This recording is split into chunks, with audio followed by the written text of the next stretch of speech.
Once we have our team totals for our defensive statistics that we want to use to create our defensive coefficient, or our equation that's going to look at how effective they are on defense, we're going to create a new worksheet that will allow us to put all those numbers together. So first thing we're going to do is we're going to create a new worksheet.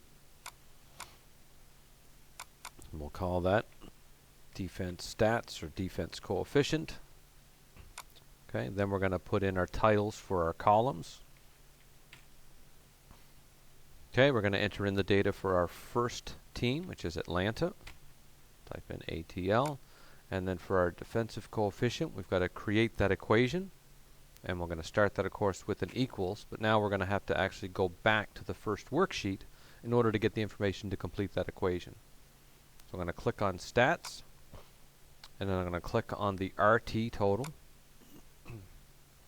I'm going to multiply that by the ST total and multiply that by the BT total, and then I'm going to have to divide all of them by the TOT. In order to do that, I need to put brackets around everything I have there so far. So I put brackets around that, and then I put in divide and then by the TOT, or the total turnovers. Press enter.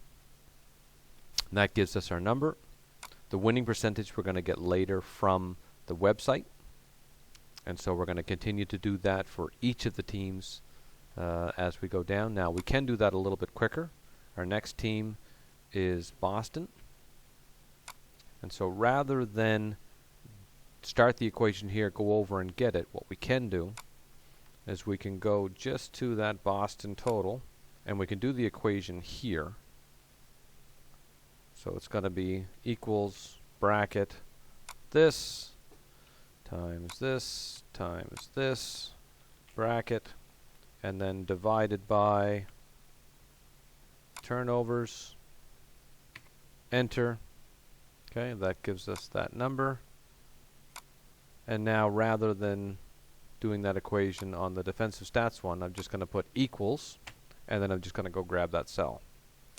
So it equals this cell, which is AB42, press enter, and now I've got it over here. It might be a little less work in the long run to do all the equations on the stat sheet and then just copy the cell where the answer is into this one, but you can do the equations between the worksheets.